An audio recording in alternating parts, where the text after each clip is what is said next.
वालेकुम व्यूवर, कैसे उम्मीद करता हूँ आप सब ठीक होंगे। पिछली वीडियो मैंने बनाई थी कि वीज़ा जो है वो किस तरह आप चेक कर सकते हैं। तो कमेंट में आया था कि वीज़ा को पीडीएफ में कैसे सेव कर सकते हैं। तो इस वीडियो में मैं आपको बताऊंगा कि वीज़ा कैसे चेक किया जा सकता है और उसको पीडीएफ में कैसे आप सेव कर सकते हैं। तो आपने जो है वो गूगल क्रोम में आ जाना है और यहाँ पर सर्च करना है वीज़ा। ये ऊपर जो वेबसाइट आ रही है visa.mofa.gov.sa/वीज़ा सर्विस, ये जो है डिस्क्रिप्शन में लिंक दे दूँगा, यहाँ से आपने सर्च कर लेना है।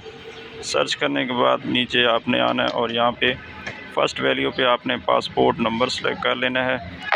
पासपोर्ट नंबर सेलेक्ट करने के बाद नीचे अपना पासपोर्ट नंबर आपने यहाँ पे इंटर कर लेना है। सेकंड वैल्यू में अपना फ़र्स्ट नेम आपने सेलेक्ट करना है और यहाँ पे जस्ट फर्स्ट नेम आपने लिखना है।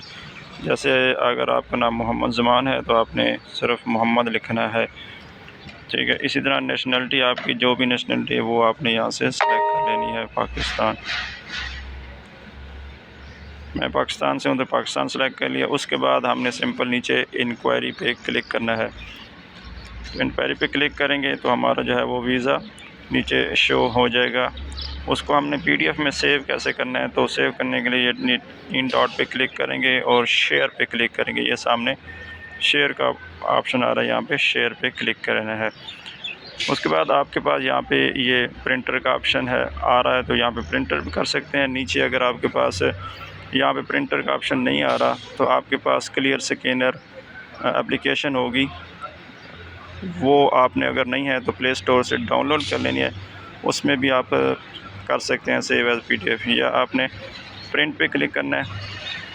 प्रिंट पे क्लिक करने के बाद ये आपके पास जो है आ जाएगा और यहाँ पे 3 डॉट पे क्लिक करके सेव एज़ ए पीडीएफ आपने कर लेना है। और जहाँ पे आप सेव करना चाहते हैं उसको अपने नाम से रख कर उसको आपने सेव कर लेना है। तो ये आपका सेव बतौर पीडीएफ हो जाएगा। इस तरह आप आसानी से अपने वीज़े को चेक कर सकते हैं और सेव एज़ ए पीडीएफ कर सकते हैं।